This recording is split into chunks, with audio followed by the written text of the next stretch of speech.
बिस्मिल्लाहिर्रहमानिर्रहीम।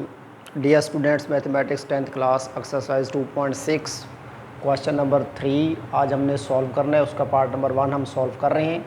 क्वेश्चन की स्टेटमेंट है हमारे पास कि use synthetic division to find the values of l and m if x plus 3 and x minus 2 are the factors of the polynomial x cube plus 4x square plus 2lx plus m. Dear students, synthetic division very important topic है। Synthetic division के through हम without actually long division process हम quotient भी find out कर सकते हैं, reminder भी find out कर सकते हैं और हम डिफरेंट टाइप्स की इक्वेशंस को भी सॉल्व कर सकते हैं। तो यहाँ चूँकि हमें कहा गया है कि x प्लस 3 और x माइनस 2 इस पोलिनोमियल के फैक्टर्स हैं, तो बताएंगे फिर l और m क्या होगा। डियर स्टूडेंट्स, सबसे पहले हमें ये पता होना चाहिए कि फैक्टर किसे कहते हैं। अगर हम नंबर्स के हवाले से डिस्कशंस करें तो a number that divides another number completely is called factor of that number. For example, अगर हम 8 को 1 से डिवाइड करें तो 1 8 टाइम 8 तो रिमाइंडर 0।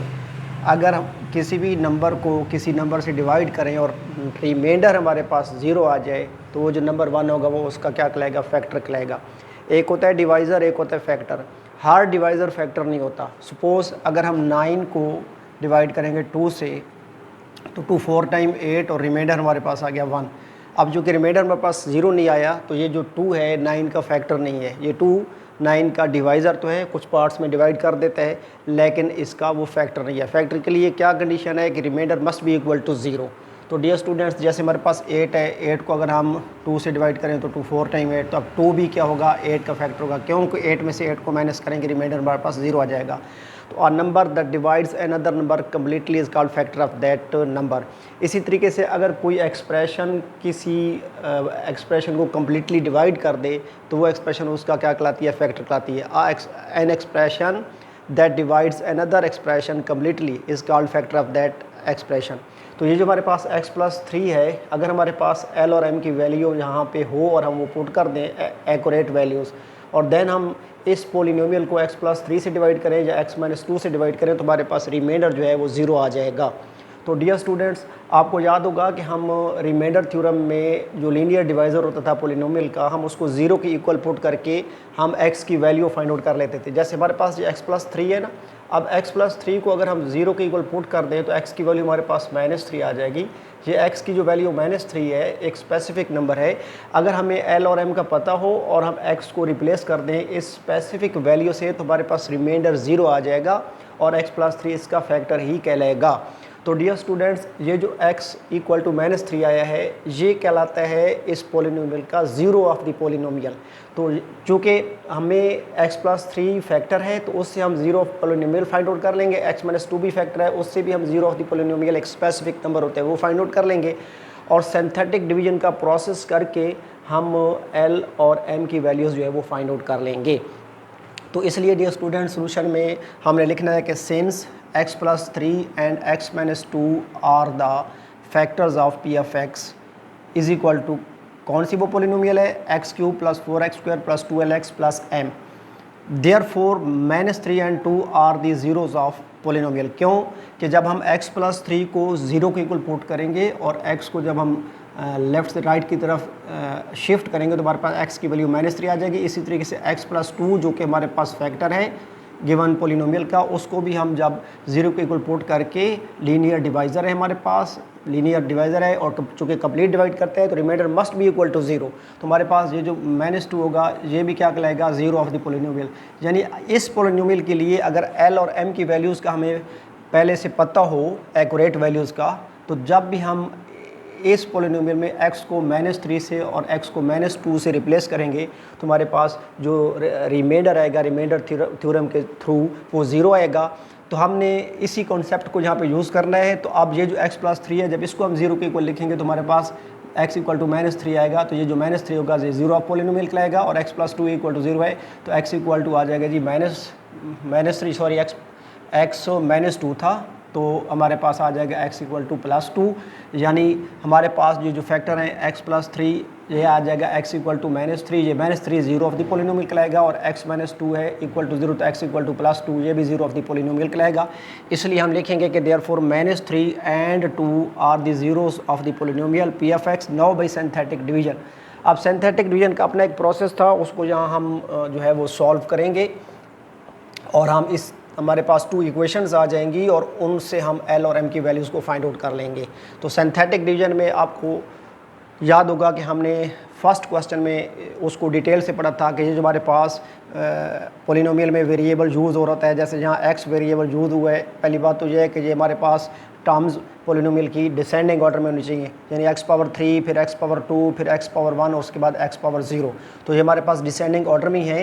तो हम क्या करेंगे, ये जो वेरिएबल यूज़ हुए हैं इसके हमारे पास जो कोफिशिएंट्स हैं इनको हम सेपरेट करके एक रो में राइट करेंगे, यानी अगर x⁻3 का कोफिशिएंट हमें यहाँ पे नज़र नहीं आ रहा, लेफ़्ट साइड पे वेरिएबल का जो मल्टीपल होता है वो उसको कोफिशिएंट कहलाता है, अगर ना लिखा हुआ हो तो वो +1 होता है। तो x⁻3 का कोफिशिएंट यहाँ पे 1 है, यहाँ 1 राइट करेंगे।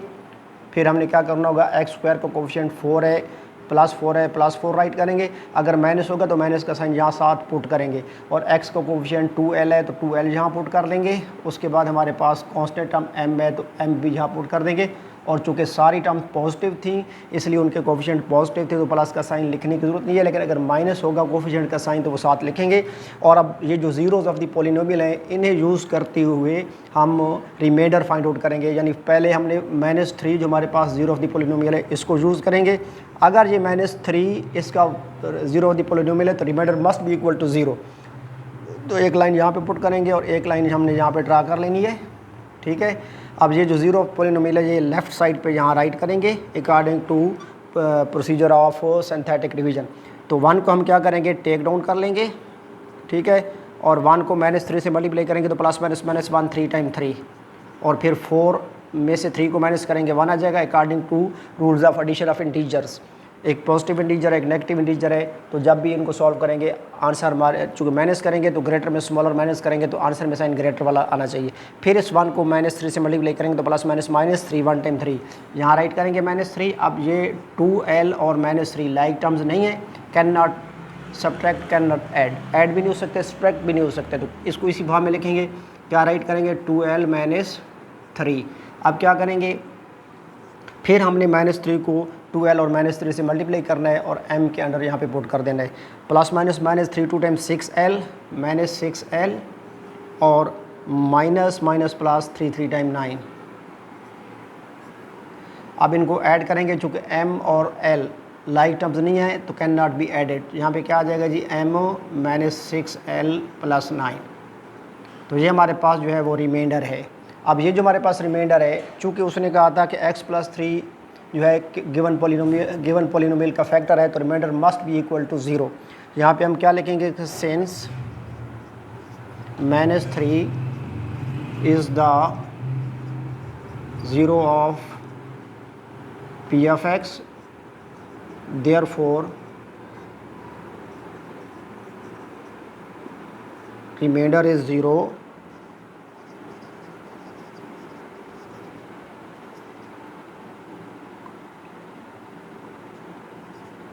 रिमाइंडर इज़ 0,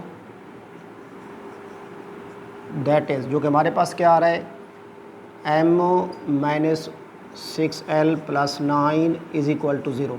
तो 9 को हम शिफ्ट कर देंगे लेफ़्ट से राइट की तरफ, तो m - 6l इक्वल टू -9।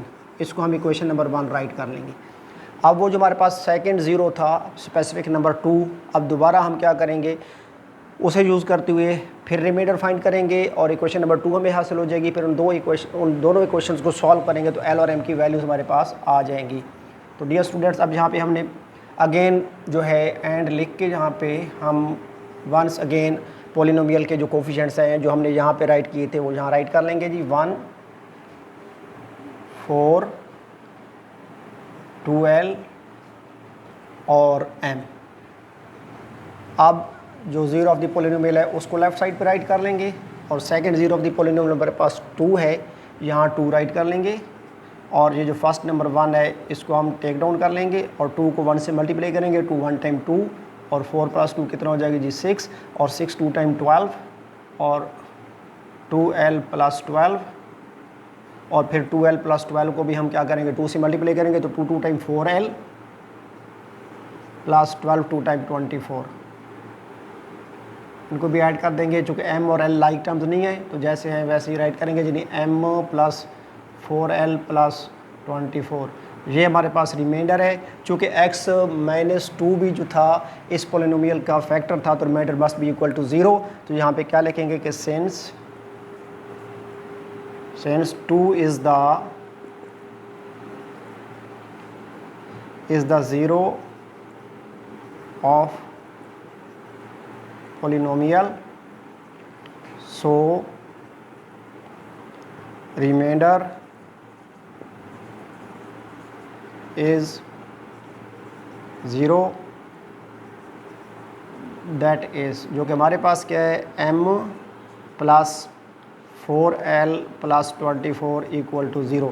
चूँकि x प्लस 3 और x माइनस 2 गिवन पोलिनोमियल के फैक्टर थे तो रिमाइंडर मस्ट भी इक्वल टू 0 आना चाहिए था हमारे पास। तो हमारे पास रिमाइंडर चूँकि आ गए m minus 6l equal to minus 9, 0 की इक्वल इसलिए लिखा है कि अब हमें l और m एक्चुअली चाहिए था, तो जब हम m और l की वैल्यू यहाँ पुट करेंगे तो हमारे पास जो रिमाइंडर 0 हो जाएगा। जैसे अगर हम वही वैल्यूज़ m और l की यहाँ पुट करेंगे तो यहाँ भी हमारे पास रिमाइंडर 0 आ जाएगा। तो अब क्या करना होगा, प्लस का 24 है इसको शिफ्ट कर दें, m plus 4l equal to minus 24, ये बन जाएगी क्वेश्चन नंबर 2।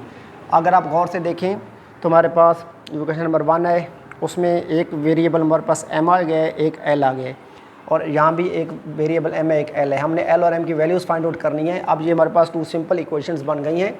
हम इक्वेटिंग द कोफिशिएंट का रूल जो है वो यूज़ करते हुए इन दोनों इक्वेशंस को सॉल्व करेंगे और हमारे पास l और m की वैल्यूज़ आ जाएंगी। अगर आप गौर से देखें तो यहाँ m का कोफिशिएंट 1 है, प्लस 1 है, जहाँ भी m का कोफिशिएंट प्लस 1 है। हमारे पास m के कोफिशिएंट्स पहले से सेम है। अगर सेम ना होते, m के कोफिशिएंट डिफरेंट होते, l के भी डिफरेंट हैं, तो हम किसी एक वेरिएबल के कोफिशिएंट पहले सेम बनाते मल्टीप्लिकेशन करके किसी स्पेसिफिक नंबर से, देन फिर हम देखते हैं कि हम उन इक्वेशंस को हम ऐड करें या सब्ट्रैक्ट करें।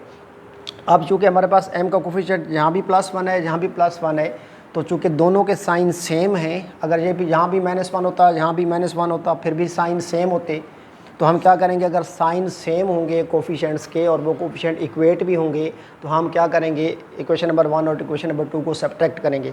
और अगर हमारे पास इनके कोफिशिएंट्स के साइन डिफरेंट हों, यानी यहाँ पे -1 हो और यहाँ पे +1 हो, तो फिर हम इन दोनों इक्वेशंस को ऐड कर देंगे।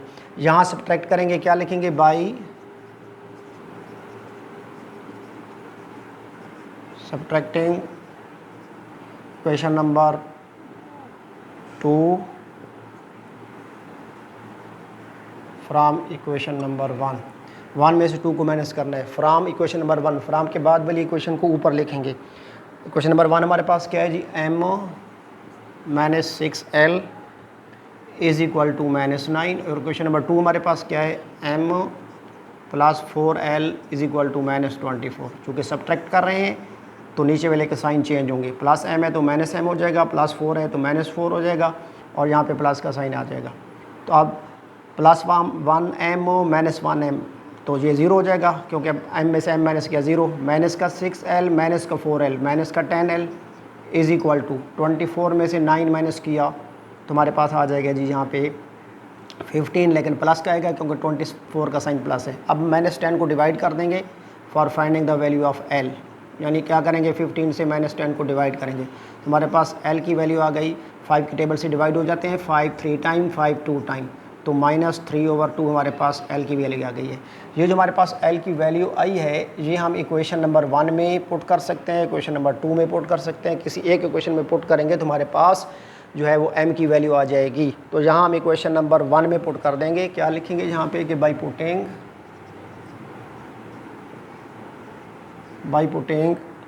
l equal to -3/2 in equation number 1। हमने क्या करना होगा, l की वैल्यू -3/2 को इक्वेशन नंबर 1 में पुट कर देंगे, तो m - 6 m -6 और एल को रिप्लेस करेंगे उसकी वैल्यू से, तो ब्रैकेट में पुट कर देंगे उसकी वैल्यू, चूँकि 6 एल के साथ मल्टीप्लाई हो रहा है तो एल की वैल्यू से भी मल्टीप्लाई होगा। पुट कर दिया, इक्वल टू हमारे पास है जी क्वेश्चन नंबर 1 में -9। तो m और माइनस माइनस प्लस हो जाएगा 2 3 टाइम्स 6, तो -9 इक्वल टू -9। अब ये +9 है, इसको हम क्या करेंगे, शिफ्ट कर देंगे लेफ़्ट साइड पे, तो -9 हो जाएगा। तो हमारे पास m इक्वल टू -18। तो हमारे पास m की वैल्यू भी आ गई, l की वैल्यू भी आ गई। So l equal to -3/2 and m equal to -18। यानी इस गिवन पोलिनोमियल में अगर l को हम रिप्लेस कर दें उसकी वैल्यू -3/2 से और m को रिप्लेस कर दें -18 से, और हम x+3 को और x-2 को इस पोलिनोमियल से डिवाइड करें, तो हमारे पास रिमाइंडर जो है वो 0 आ जाएंगे। उम्मीद है डियर स्टूडेंट्स कि आपको ये क्वेश्चन बहुत अच्छे तरीके से समझ आ गया होगा। अक्सर मैंने देखा है कि 2.6 में से अक्सर तकरीबन बोर्ड्स में लॉन्ग क्वेश्चन जो है वो एग्ज़ामिनर ले लेता है, ख़ुसूसन क्वेश्चन नंबर 3, क्वेश्चन नंबर 4, 5 में से लाजमन कोई ना कोई पार्ट जो है वो एग्ज़ामिनर जो है वो ले लेता है एज अ लॉन्ग क्वेश्चन। तो आप इसको बहुत अच्छे तरीके से तैयार कीजिएगा। दुआ में याद रखिएगा। अल्लाह हाफिज़।